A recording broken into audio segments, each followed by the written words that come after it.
Kabanata 761. Huwag na nating pag-usapan kung mabigo ba sila o magtagumpay, sabi ni Harvey sabay buntong hininga. Mula sa nangyari kagabi, lalabanan ako ni Dan hanggang sa huli. Susunod, manipulahin niya ang isa pang grupo para subukang patayin ulit ako. Maliban kung aalis ako sa Grand City, susuko sa 3 hall, at ang aking pagkakakilanlan bilang kinatawan ng Country Age Martial Arts Alliance, ang lahat ng ito ay hindi titigil. Nag-isip si Veda kay Harvey at nagtanong, kung gayon, ano ang susunod mong gagawin? Kung gusto mong umalis, maaari kitang paalisan.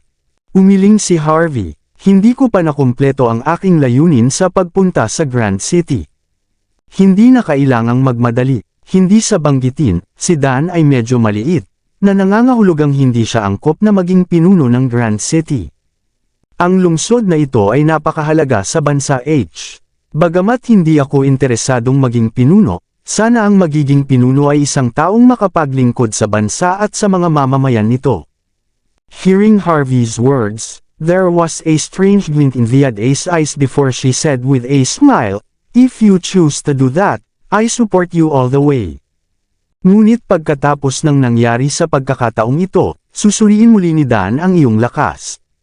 Hindi siya magdadalawang isip, at magpapadala siya ng mga elite na magiging lubhang makapangyarihan sa susunod. O baka, sa susunod na pagkakataon ay gumawa ng isang bagay na mas nakakapanghinayang.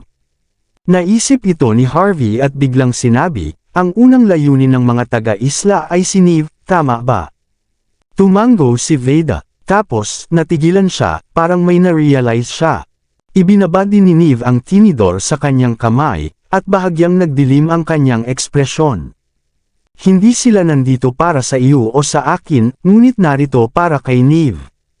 Nangangahulugan ito na hindi niya nais na patayin ka o ako sa pamamagitan ng karahasan lamang. Nais niyang itapon kami sa ibang paraan. Halimbawa, kaso ng pagpatay, sabi ni Harvey habang tinatapik ang tinidor niya na may pag-aalalang ekspresyon. Noon pa sinisiyasat ni Neve ang pagkamatay ni Durandal. Kung siya ay namatay, kung gayon ang mamamatay tao ay walang alinlangan na ang parehong tao na pumatay kay Durandal. Ito ang unang krimen, at maaari itong lohikal na may ugnay sa akin habang hindi nila mapapatunayan ang anumang malakas. Ngunit kapag nakakonekta na ako sa pangalawang krimen, malamang na makumpirma nila na ako ito. Maaari pa nga nila akong direktang ipadala sa bilangguan. At maliban kay Neve, papatay din siya ng ibang tao.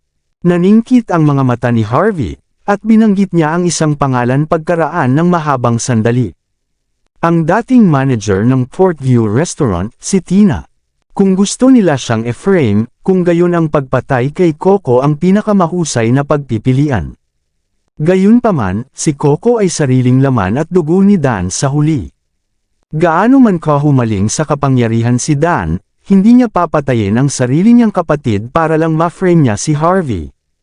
Sa ilalim ng kondisyong iyon, ang pangalawang pinakamahusay na pagpipilian ay si Tina. Hindi lang silang dalawa ni Harvey ang nagkaroon lang ng conflict sa isa't isa, hindi ganoon kataas ang status ni Tina. Siya ay perpekto para sa papel na ito. Nang si Harvey ay gumagawa ng kanyang pagsusuri, tinapakan ni Tina ang gas na may gulat at nakakatakot na ekspresyon sa isang kahabaan ng highway mga 10 milya ang layo mula sa Foster residence. Ngayon lang ay bumisita ang sekretarya ni Coco at hiniling na magsulat siya ng opisyal na reklamo laban kina Harvey at Veda. Gayunpaman, nang isinusulat na niya ang reklamo, natuklasan ni Tina na mayroon silang mga gamot na makapagpapatulog sa kanya. Hindi tanga si Tina. Sa sandaling makita niya ang mga gamot na pamputulog, nakita niya ang lahat. Ang ipinasulat sa kanya ng secretary ni Coco ay hindi ilang reklamo kundi ang kanyang farewell note. Sa tala na iyon at sa kanyang pagkamatay, sapat na para kaladkarin sina Harvey at Veda sa putikan. Alam na alam ni Tina ang tungkol dito dahil may ginawa siyang katulad, ang pagtrato sa iba bilang mga pawn. Gayunpaman, hinding-hindi siya kusang loob na maging sanglaan ng iba, lalo na kapag kinailangan niyang isakripisyo ang kanyang buhay para sa kamay ng ibang tao sa game board na ito. Nang isinusulat niya ang reklamo sa kalagitnaan, gumawa ng dahilan si Tina tungkol sa kanyang pangangailangan na pumunta sa banyo upang iayos ang sarili. Ngunit sa bintana, nakita na niya ang ilang tao sa labas na nagtatanim ng ilang ebidensya habang inaalis ang kanilang mga bakas.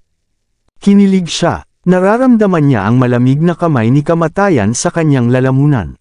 Agad siyang tumakas sa bintana at agad na tumakbo sa sarili niyang sasakyan, umalis nang hindi lumilingon. Gayunpaman, ginawa rin ng sekretarya ni Coco ang kanyang paghahanda. Sa sandaling nakatakas si Tina, maraming sasakyan ang sumugod mula sa anino at agad na sumugod patungo sa kanyang sasakyan. Tumindig ang balahibo ni Tina. Alam na alam niya sa Grand City na kung may isang taga Parkerville na gustong pumatay sa kanya, halos wala na siyang pagkakataong mabuhay. Pero ayaw niyang mamatay ng ganoon lang. May mga ari-arian siya sa Mordo, sa Walls Inc., kahit sa ibang bansa. Mayroon pa siyang milyon-milyon sa kanyang mga personal na account sa bansa S. Anuman ang kanyang ginawa, kung saan siya patungo, maaari siyang mamuhay ng madali sa natitirang bahagi ng kanyang buhay. Kaya nga, sa yugtong ito, ayaw pang mamatay ni Tina, lalo na noong wala pa siyang pagkakataong masiyahan sa kanyang buhay. Pinatakbo niya ang sasakyan papunta sa highway at tinawagan si Coco. Sa kasamaang palad, siya ay abala, o hindi nakakonekta ang tawag. Lalong nawala ng pag-asa si Tina. Nag-login siya sa isang discreet na Facebook account at nagpadala ng voice messages kay Coco. Prinsesa Coco, pakisundo. Alam mo namang naging loyal ako sa iyo nitong nakaraang dekada. I executed your orders without question.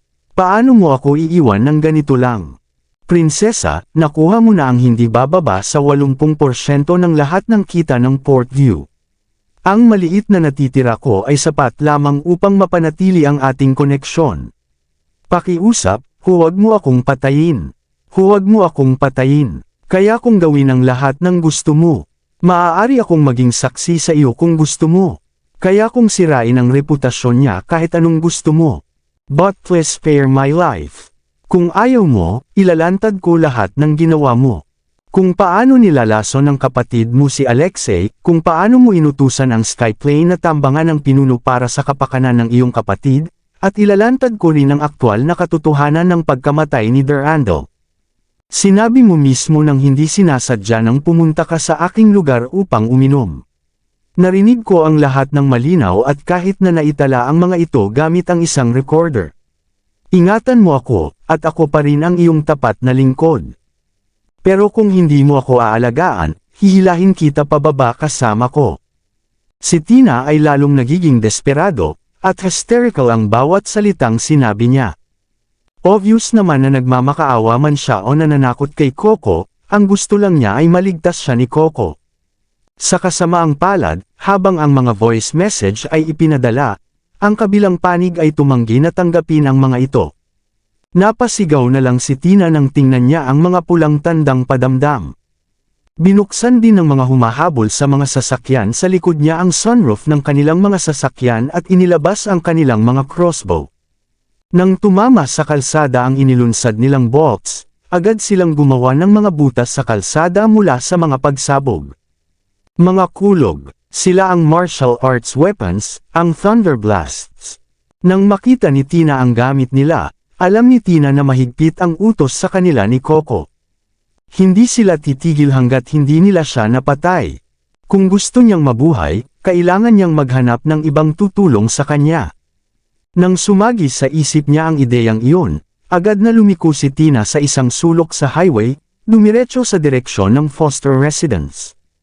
Naging malamig din ang ekspresyon ni Willie nang makita niyang nagpalit ng direksyon ang sasakyan ni Tina habang nakaupo sa isang Land Cruiser sa likuran niya. Bilang isa sa mga kanang kamay ni Dan, tiyak na gagawin niya ang lahat sa kabila ng hinihiling lamang sa kanya ni Coco na pumatay ng tao. Not to mention na one true love niya si Coco. Hindi lang niya inaasahan na magiging ganito kahirap ang pagpatay kay Tina. Kung nalaman ni Coco na ang mga bagay ay wala na sa kamay, ito ay makakaapekto sa kanyang imahe sa isip ni Coco. The moment the thought crossed his mind, naglabas si Willie ng face mask at isinuot iyon. Pagkatapos, ikanaway niya ang kanyang kamay, sinabihan ng driver na bilisan. Kailangan nilang ibaba si Tina bago siya makarating sa kanyang destinasyon. Nang mapansin ni Tina ang takbo ng mga sasakyan sa likuran niya, lalo siyang nawalan ng pag-asa. Gusto ni Tina na protektahan ang kanyang buhay kahit ano pa ang mangyari. Iyon ang dahilan kung bakit, sa kabila ng kanyang mahinang kasanayan sa pagmamaneho, nagmamaneho siya na parang isang speed racer. Vroom! Agad na nagdilim ang ekspresyon ni Willie nang mapagtanto niyang ibinaba ni Tina ang pedal ng gas ng walang dalawang isip. Sa buong proseso, hindi man lang niya napindot ang preno habang lumiliko. Mas mabilis, hindi natin siya papayagang makapunta sa foster residence, anuman ang mangyari. Iyan ang teritoryo ng 7 pamilya. Habang ang fosters ng Universal Sect ay walang gaanong presensya, kahit na ang mga Parker ng Parkerville ay hindi umaatake sa kanila sa sikat ng araw. Dahil kapag ginawa nila iyon, ang kahihinatnan ay hindi nila kayang tiisin. Ang galit ng 7 pamilya ay maaaring sirain ng sinuman. Nang marinig ito ng isa sa kanyang mga nasasakupan ay dali-dali siyang naglabas ng baril sa likod ng sasakyan at sinimulang puntiryahin at paputukan ang sasakyang nasa harapan nila. Pero kahit noon pa man ay hindi nito napigilan ang desperadong si Tina. Hindi na rin nila gustong sayangin ang Thunder Blasts dahil sa hindi magandang katumpakan. Sa wakas, nang ang sasakyan ni Tina ay bumaba sa highway at papunta sa kalsada, ang bala ng baril sa wakas ay tumama sa harap na gulong at ito ay bumagal. Pumihit ang sasakyan, ngunit hindi ito bumagal. Gayunpaman, nagsimulang umikot ang buong sasakyan sa kalsada. Hindi nag-atubili ang Land Cruiser at agad na bumangga sa kotse ni Tina. Boom! Nagkaroon ng malakas na putok, at ang sasakyan ay tumalikod at sa wakas ay bumangga sa isang maliit na burol. Nagsimulang tumulo ang gas mula sa tangke ng gasolina nito. Si Tina, may dugo sa buong mukha, ay gumapang palabas ng driver's seat habang ang kamay ay nakahawak pa rin sa kanyang mobile. Si Tina ay nasa napakahirap na kalagayan. Hindi lang ang ulo niya ang dumudugo, pati damit niya ay wasak na rin. May mga gasgas at sugat sa buong balat niya. Nang tuluyan na siyang gumapang palabas ng sasakyan at gustong tumayo, napansin niyang bali na ang magkabilang paa niya. Hindi siya makatayo. Ang tanging magagawa niya ay gumapang na parang hayop.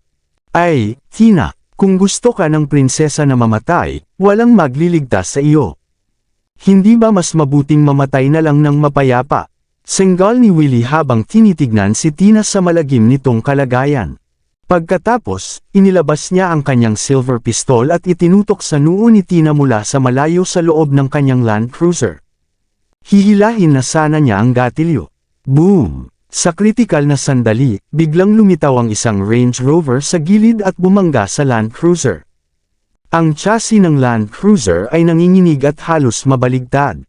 Si Willie, na nakatutok kay Tina gamit ang kanyang pistola, ay agad na nawalan ng pakay. Napakabilis, gumapang sila palabas ng kanilang Land Cruiser. Habang hawak-hawak pa nila ang kanilang mga sandata, nawala na ang pagmamalaki nila. Lalo na si Willie. Bilang tagapagmana sa Grand City, hindi pa siya nakatanggap ng ganitong antas ng pinsala. Nang mga sandaling iyon, nanginginig ang kanyang katawan sa galit. Sinong tanga ang gumawa nito sa akin? I will. Kalokohan. Bago pa man matapos ang pagmumura ni Willie, nakita na niya si Alexei na binigyan siya ng ngiti mula sa driver's seat sa kanyang Range Rover at muling inapakan ang accelerator. Nakita ni Willie ang sasakyan na dumiretso sa kanya. Nais ni Willie na hilahin ang gatilyo at patayin kaagad si Alexei, ngunit anuman ang dahilan na naiwan niya sa loob niya ay humadlang sa kanya sa pagkilos. Alam niya na habang walang silbi si Alexei, alagad pa rin siya ng dating pinuno ng Grand City. Kung may mangyari kay Alexei, si Veda ang may perpektong dahilan para sa kanyang paghihiganti. Kung nangyari iyon, magiging napaka-komplikado para kay Dan na maging susunod na pinuno. Iyon ang dahilan kung bakit hindi niya mahawakan si Alexei, anuman ang mangyari. Pero hindi ibig sabihin noon ay wala na siyang magagawa. Itinutok ni Willie ang kanyang baril sa rearview mirror ng Range Rover at agad na hinila ang gatilyo. Bang! Bang! Bang! Umalangaw-ngaw sa hangin ang mga putok ng baril, at ang ingay ay yumanig kay Alexei nang mabilis niyang inapakan ang preno. Malamig na tumawa si Willie nang makita kung gaano kahiya si Alexei. Pagkatapos, itinutok niya ang kanyang baril kay Tina. Pupuntahan niya ang gatilyo at ipadala siya sa impyerno, para matapos na ang trabahong ito. Sa kritikal na oras na ito, sa kabila ng kanyang takot, nagngangalit si Alexei at naglabas ng baril mula sa loob ng kotse. Itinutok niya mismo sa harapan at hinila ang gatilyo. Medyo masama ang kanyang layunin, at sa halip ay tumama ang putok sa pinto ng Land Cruiser. Bang! Gayunpaman, ang biglaang pagganti ni Alexei ay nagdulot ng masamang pakiramdam kay Willie. Batay sa karakter ni Alexei, hindi dapat matakot si Willie kay Alexei. Ngunit ang pinakamahalaga, si Alexei ay palaging duwag. Nang ang isang duwag na tulad niya ay naglakas loob na hilahin ang gatilyo, nangangahulugan ito na buo ang kanyang kumpiyansa na hindi siya papatalo sa laban na ito. Sa sandaling pumasok sa isip niya ang ideyang iyon, agad na nahulaan ni Willie. Pagkatapos, kinawayan niya ang kanyang kamay at agad na sumakay sa kanyang sasakyan kasama ang iba pa. Tara na! Ayon sa kanyang utos, umingay ang makina ng Land Cruiser at umalis na parang hangin. Pagkaalis pa lang ni Willie ay bumaba ang bintana sa passenger seat. Inayos ni Harvey ang kanyang likod at sinabing, wala na ba sila? Kung wala na sila, let's go. Nakita mo ba yun, kuya? Tinakot ko sila. Excited na sabi ni Alexei, ginawa ko. Ginawa ko talaga. Ito ay malinaw na ang isang bagay na tulad nito ay isang una para kay Alexei. Maraming salamat sa lahat ng sumusubaybay. Please subscribe and follow my YouTube and Facebook channel, Filipino Novel. Maraming salamat po. Kabanata 765. Matapos matukoy ni Harvey ang layunin at plano ni Dan, nagsimula siyang mag-isip tungkol sa pagliligtas kay Tina.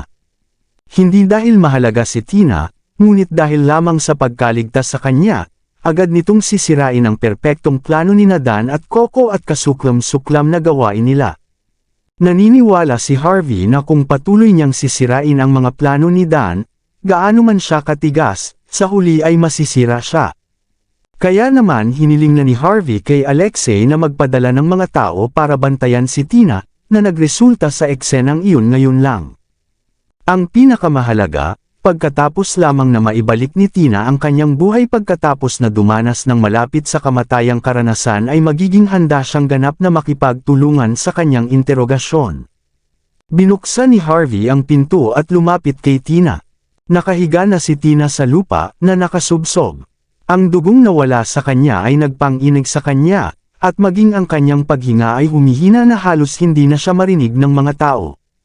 Pinikit ni Harvey ang kanyang mga mata at tiningnan siya ng mabuti bago sinabi kay Alexei, kunin ang first aid kit sa kotse at pagkatapos ay tumawag ng ambulansya. Pagkatapos, nagsagawa ng pangunang luna si Harvey kay Tina. Bagamat hindi siya doktor, alam na alam niya ang tungkol sa first aid dahil minsan siyang nasa hukbo. Hindi nagtagal, naging matatag ang kalagayan ni Tina. Sa pag-channel ni Harvey ng kanyang enerhiya kay Tina, nakabawi na rin ang kanyang malay. Nang makita ni Tina na ang nagligtas sa kanya ay si Harvey, medyo naging komplikado ang kanyang ekspresyon. May gusto sana siyang sabihin, pero nanahimik siya sa huli. Halata naman na medyo humihingi ito ng tawad sa kanya. And then, her eyes immediately fell on her mobile bago siya mabilis na umiwas ng tingin. Napangiti si Harvey habang nakatingin sa tila sinadya ni Tina. Mula sa detalye na iyon pa lang, malamang na maraming bagay sa kanyang mobile. Pagkatapos nito, muling ikinabot ni Harvey ang putol na mga binti ni Tina upang hindi siya tuluyang maging lumpo. Pero matindi ang sakit kaya nawala na lamang ng malay si Tina. Pagkatapos lamang hilingin ni Harvey kay Alexei na ayusin ang medikal na paggamot at seguridad ni Tina, kinuha niya ang mobile sa lupa at bumalik sa kanyang sasakyan. Makalipas ang halos 10 minuto, muling bumalik si Harvey sa foster residence. Nang makita ni Veda na napuno ng dugo si Harvey, mabilis siyang tumakbo pagkatapos ng sandaling paghinto. Anong nangyari? Bakit ko narinig na may car accident sa highway? Nasaktan ka ba? At saka, anong meron kay Tina? Ano ang dahilan kung bakit siya pumunta sa atin pagkatapos ng kanyang ginawa? Sabi ni Veda habang hawak agad ang palso ni Harvey para tingnan ang palso nito. Nakahinga ng maluwag si Veda nang malaman niyang stable na ang palso ni Harvey at walang kakaiba. Ramdam ni Harvey ang malambot na haplos ni Veda bago siya ngumiti. Don't worry, I'm fine. Ang dugo sa akin ay hindi akin. Sila ay kay Tina. Sa kanya. Nagsagawa na ako ng pangunang lunas at ibinuhos ang aking lakas para protektahan ang kanyang puso. Dapat mabuhay siya at gumising kaagad. Hiniling ko pa kay Alexei na makipag-ugnayan sa pamilyang Foster para protektahan siya. Sa pagprotekta sa kanya ng Fosters, hindi magiging matapang ang mga taong iyon kahit na gusto nila ang kanyang buhay, tama ba? Tumango si Veda matapos marinig ang mga salita ni Harvey bago nagtanong. Nakita mo ba kung sino ang nagtatangkang pumatay sa kanya? Alam na natin ang sagot nang hindi man lang natin ito nakikita, di ba? Sabi ni Harvey kay Veda sabay kibat ng balikat. Pagkatapos, ibinigay niya kay Veda ang telepono ni Tina na kinuha niya kanina. Bahagyang natigilan si Veda. Pagkatapos ng ilang pagsubok, nagawa niyang i-unlock ang telepono at nag-pop up ang Facebook Messenger app. Nang tingnan nila ang mga pulang tandang padamdam, alam na alam ni na Harvey at Veda na hindi lamang ito isang normal na pag-uusap. Pinindot ni Veda ang replay button, at nagsimulang magbago ang kanilang mga ekspresyon lalo na ang sa kanya. Ang kanyang ekspresyon ay nagbago mula sa isang kalmado hanggang sa isang nagbabagang galit. Maging ang kanyang paghinga ay nagiging mabigat. Inabot ni Harvey ang kamay niya at napabuntong hininga na tinapik ang balikat niya. Ito ay normal, gayunpaman. Ang mga bagay ay lubhang komplikado sa Grand City. Ang ilan sa mga katotohanang ipinahayag ngayon ay nasa kanyang kaltas. Bandang 6:00 ng gabi, ganap na nagising si Tina matapos mawala ang epekto ng anesthetic sa loob niya pagkatapos ng operasyon.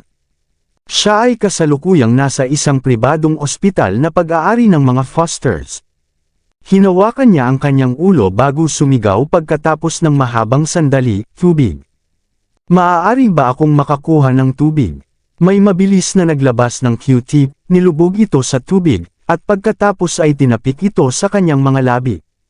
Ang isang bagay na tulad nito ay hindi nasiyahan sa kanya, ngunit siya ay ganap na nagising pagkatapos nito. Sa sobrang bilis, ang kanyang mga mata ay nagsimulang mag-focus muli. Nang makita niya ang puting kisame sa ibabaw niya, tanging gulat ang mga mata niya. Ano ang nangyayari? Nasaan siya? Patay na ba siya? Mabilis na naalala ni Tina na siya ay tumatakbo para sa kanyang buhay. Ang katakutan ng pagkamatay ay likas na nagpaupo sa kanya, at gustong makatakas. Gayunpaman, napansin niya na hindi niya ito magagawa. Ang tanging nagawa niya ay humiga sa kama, at puno ng kawalan ng pag-asa ang mukha. Bukod sa mga binti mo, 11 tadyang din ang nabali sa iyo. Maaari kang mamatay dahil doon anumang oras. Upang mailigtas ang iyong buhay, mayroon kaming 3 pangkat ng medikal na nag-oopera sa inyo ng sabay-sabay. Ginagawa namin ito ng libre, kaya dapat kang magpasalamat. Gayunpaman, mas mabuti kung huminto ka sa pagkilos ngayon. Kung hindi, walang makakapagligtas sa iyo.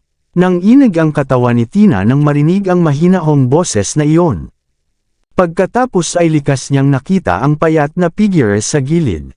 The moment she realized it was Harvey, namutla ang mukha niya. Likas niyang gustong lumayo, ngunit hindi niya magawa. Alam niya na si Harvey ang taong ayaw niyang makaharap sa mga oras na ito. Lalo na noong magkaaway sila ni Harvey. Ngayong gusto na siyang patayin ni Coco, walang paraan na gustong iligtas siya ni Harvey ng walang bayad. Walang sinuman sa mundong ito ang maaaring maging mapagbigay.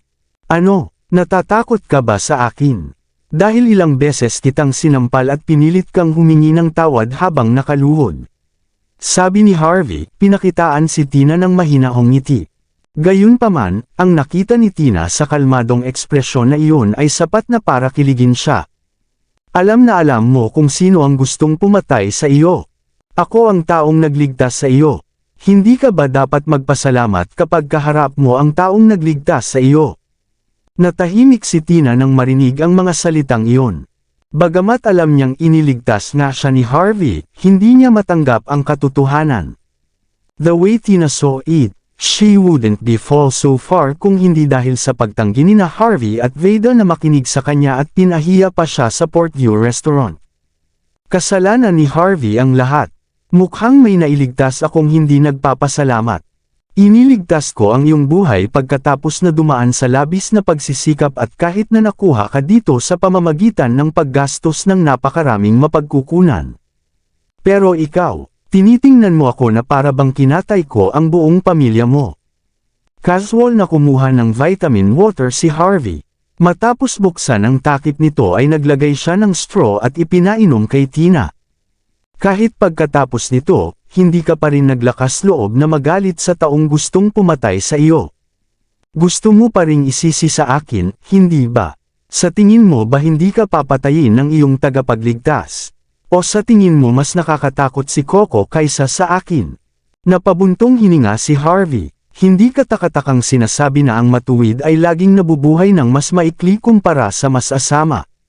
Kung ang lahat ng nailigtas ay kumilos tulad mo at hindi marunong magpasalamat, wala nang sinuman sa mundong ito ang gagawa ng mabuti. Kung bumaba ang moral na pamantayan ng Grand City, ikaw ang pinagmulan. Sinalubong ni Tina ang kanyang mga ngipin nang marinig niya ang pagngisi ni Harvey. Kasalanan mo ang lahat. Ang lahat ng ito ay dahil sa iyo. Kung wala ka. Kung hindi ikaw si Harvey ay hindi nagkamali, ngunit nang itinuro niya ito ng lantaran, napahiya ito ng gusto kay Tina. Lalo siyang kinaiinisan. Sok, tignan mo, literal na nagngangalit ang iyong mga ngipin. From this alone, parang loyal ka kay Coco. Parang may gulugad ka rin. Sa kasamaang palad, nakatakas ka at nalantad ang iyong tunay na iniisip. Maaaring may mga santo sa mundong ito ngayon, ngunit tiyak na hindi ako isa sa kanila, nanunuyang sabi ni Harvey. Niligtas nga kita, at sisiguraduhin kong hindi ka masasaktan hanggat nasa ilalim ka ng proteksyon ko. Ngunit sa huli, ang lahat ay nakasalalay sa kung talagang sulit ka. If you don't have that value, then I'm sorry, I will not fight with Coco until the end just for you. Kaya nga, kahit para lang manatiling buhay, kailangan mong pumili. Pwede mo akong patalikudan at iwan ngayon, o ibigay mo sa akin ang lahat ng nalalaman mo at lahat ng patunay na mayroon ka, at maging sandata ko laban kay Coco. Pagkatapos ay naglakad si Harvey patungo sa bintana at dahan-dahan itong binuksan. Maaari tayong tumaya, hindi na kita kailangang paalisan dito. Ang kailangan ko lang gawin ay buksan ang mga kurtina para may makakita kung nasaan ka. Mamamatay ka sa isang shot. Magtiwala ka sa akin, habang ang ilan ay hindi kayang paibigan ng iba sa kanila sa malayuang relasyon, ang pagpatay sa iba mula sa malayo ay madali para sa kanila. Nakaramdam ng lamig sa kanyang mga buto si Tina nang marinig niya ang mahinahong boses ni Harvey. Pagkatapos ng na-encounter niya kaninang umaga, hindi niya maiwasang kiligin. Hindi niya akalain na balang araw ay haharapin niya ang buhay at kamatayang sitwasyon na tulad nito. Ang problema ay habang ang mga salita ni Harvey ay may malaking kahulugan, mas masahol pa siya kung pipiliin niyang ipagkanulo sina Coco at Dan. Ang pagdurusa ng masakit na kamatayan ang pinakamaliit sa kanyang mga alalahanin. Nang malapit na siyang mapatay, gusto ni Tina na kaladkarin si Coco pababa kasama niya. Nagsabi pa siya ng ilang sekreto. Ang problema, naalala niya ang mga pulang tandang padamdam noong ipinadala niya ang kanyang mga voice message. Ibig sabihin, malamang may oras pa siya. Hindi niya kailangang labanan si Coco ng tuluyan. May oras pa siya para ayusin ang mga bagay-bagay. Para kay Harvey, para sa isang tulad ni Tina, siya ay tila napakabuti ng isang tao upang maging totoo. Agad niyang nalaman kung sino ang dapat niyang itawid sa dalawa. Nakakasakit kay Harvey. Sa karamihan ay masasample siya ng ilang beses. Sinasaktan si Coco. Aba, tiyak na kamatayan ang haharapin niya. Habang pumapasok sa kanyang isipan ang pag-iisip, huminga ng malalim si Tina at nagpahayag ng taos-pusong ekspresyon. Please, Mr. Representative, naiintindihan ko ang sinasabi mo, at alam ko kung sino ang dapat kong panindigan. Gayunpaman, manager lang ako ng Portview Restaurant. Ang pinakakilala ko ay sinasamantala ni Princess Coco ang restaurant. Ang problema ay wala akong katibayan yan. Kahit na mayroon ako, hindi ito makikitungo sa anumang malaking pinsala sa isang tulad ni Princess Coco. Para sa kanya, numero lang ang pera. Tungkol naman sa iba niyang sikreto, hindi ko talaga alam ang tungkol dito. Kung gusto mo akong gamitin laban kay Princess Coco, kailangan kong humingi ng tawad. Gayun din, tungkol sa pagliligtas mo sa akin, mag-iisip ako ng makakabawi sa iyo. Kahit na hindi ko magawa ngayon, gagawin ko ito balang araw. Isang tuyong ngiti ang ibinigay ni Harvey kay Tina. Miss Tina, ito ba ang pinili mo pagkatapos mong pag-isipang mabuti? Ibibigay ko sa iyo ang aming alok at maaari mong muling isaalang-alang. Kung makikipagtulungan ka sa amin, maaari naming ayusin ang iyong plastic surgery at ayusin ang iyong paglipat sa isang ligtas na lungsod sa ibang bansa. Magkakaroon ka pa ng bagong pagkakakilanlan. At saka, hindi mo kailangang ibalik lahat ng perang kinuha mo sa Portview Restaurant. Mag-aayos pa ako ng magandang karera para sa iyo, para mapanatili mo ang iyong sarili. Kung ayaw mong magtrabaho, maaari pa akong mag-ayos ng isang misteryosong pagkakakilanlan para sa iyo upang maaari kang makipaglandian sa ilang mayayamang lalaki at magpakasal sa ilang mayayamang pamilya. Sa madaling salita, kung handa kang magtrabaho sa amin, kung gayon ang lahat ay para sa talakayan. Siyempre, maaari mong piliin na huwag maniwala sa aking mga salita, ngunit dapat mong pagkatiwalaan ang aking pagkakakilanlan. Bilang representative ng Country H Martial Arts Alliance, hindi ko na maibabalik ang pangako ko.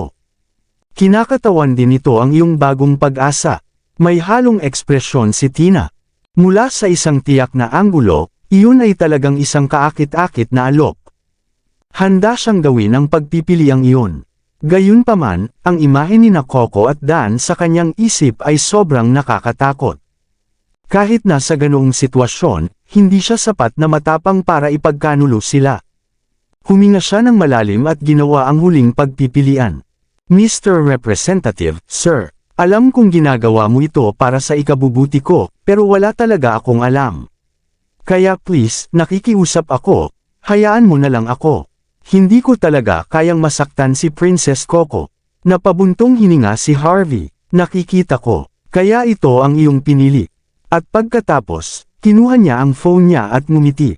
Tama, narito ang ilang magandang balita para sa iyo. Kamakailan lang tinanggap ng alternatibong account ni Coco ang iyong friend request. Anong ibig mong sabihin? Bahagyang natigilan si Tina, hindi makareact sa sinabi ni Harvey.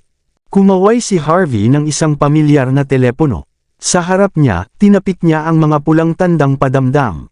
Nang lumabas ang resend button, pinindot niya ito. Ding! Ding! Ding! Ang lahat ng mga voice message na hindi na ipadala kanina ay naipadala na lahat. Samantala, sa wakas ay nakapag-react na rin si Tina. Sigaw ni Tina. Harvey, tanga, papatayin mo ako. Sigaw ni Tina.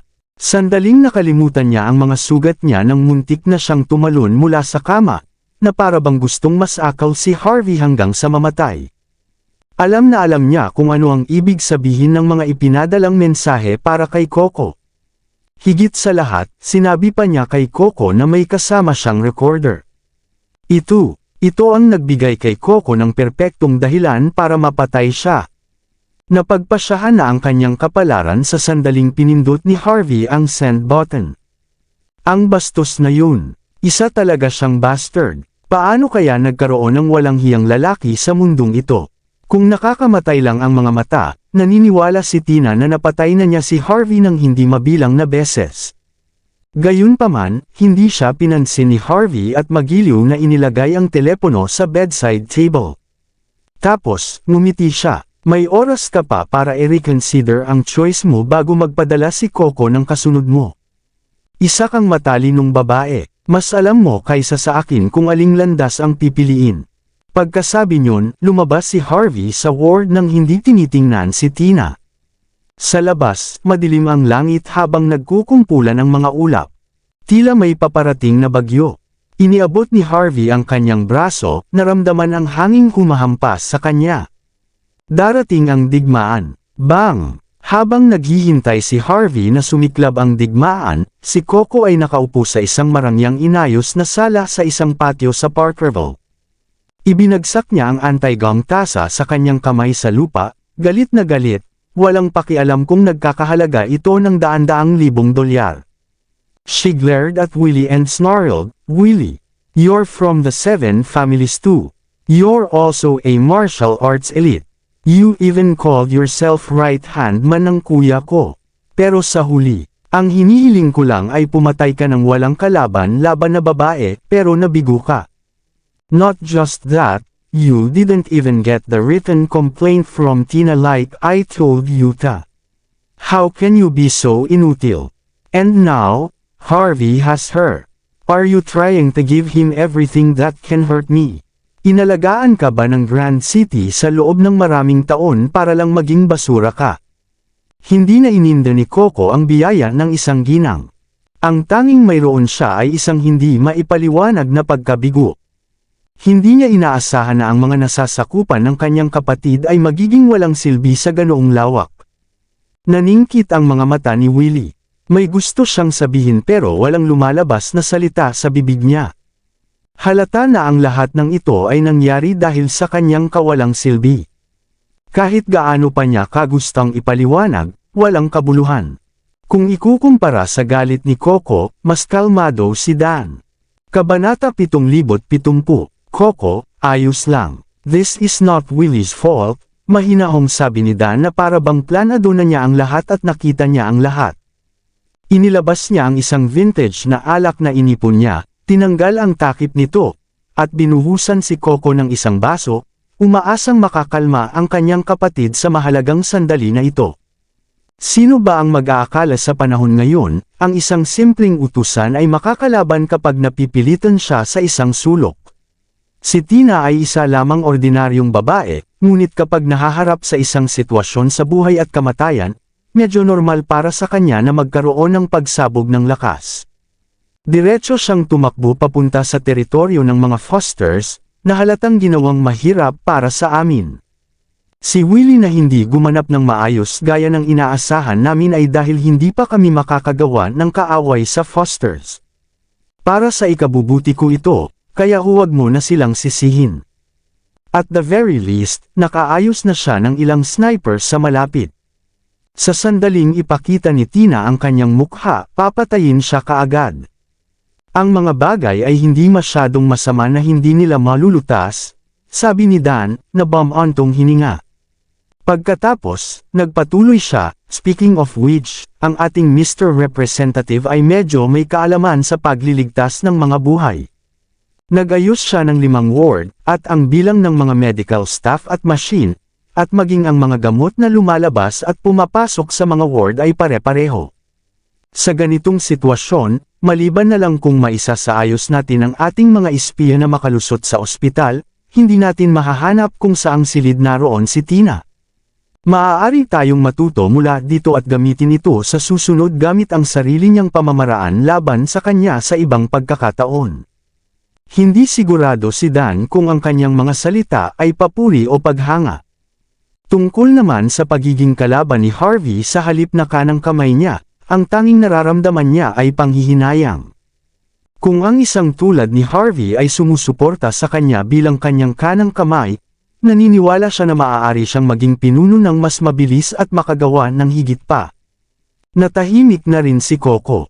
Sumimangot siya at sinabing, kung tama ang pagkakaalala ko, mayroon din tayong mga espiya sa foster residence, di ba? Kahit na may panganib na malantad, kailangan natin silang ilipat sa kritikal na oras na ito. Patayin si Tina, at malulutas niyan ang maraming problema ko. Magagalit ako kung magising si Tina at isusumbong ako sa peacekeeping agency, kahit na hindi ako mapinsala nito. Ang isang taong may katayuan natin ay walang interes na makipag-away sa mga karaniwang tao. Pagkatapos noon, mahinahong sumagot si Dan, mahal kong kapatid, may nagawa ka pa. Hindi naman sa hindi ako pumapayag na gamitin ang ating alas sa butas. Sa tingin mo ba may karapatan ng isang tulad ni Tina para dyan? Hindi siya bahagi ng ating core circle. Hindi siya bahagi ng ating panlabas na bilog. Paano kung ang isang tulad niya ay nahulog sa kamay ng ating kalaban?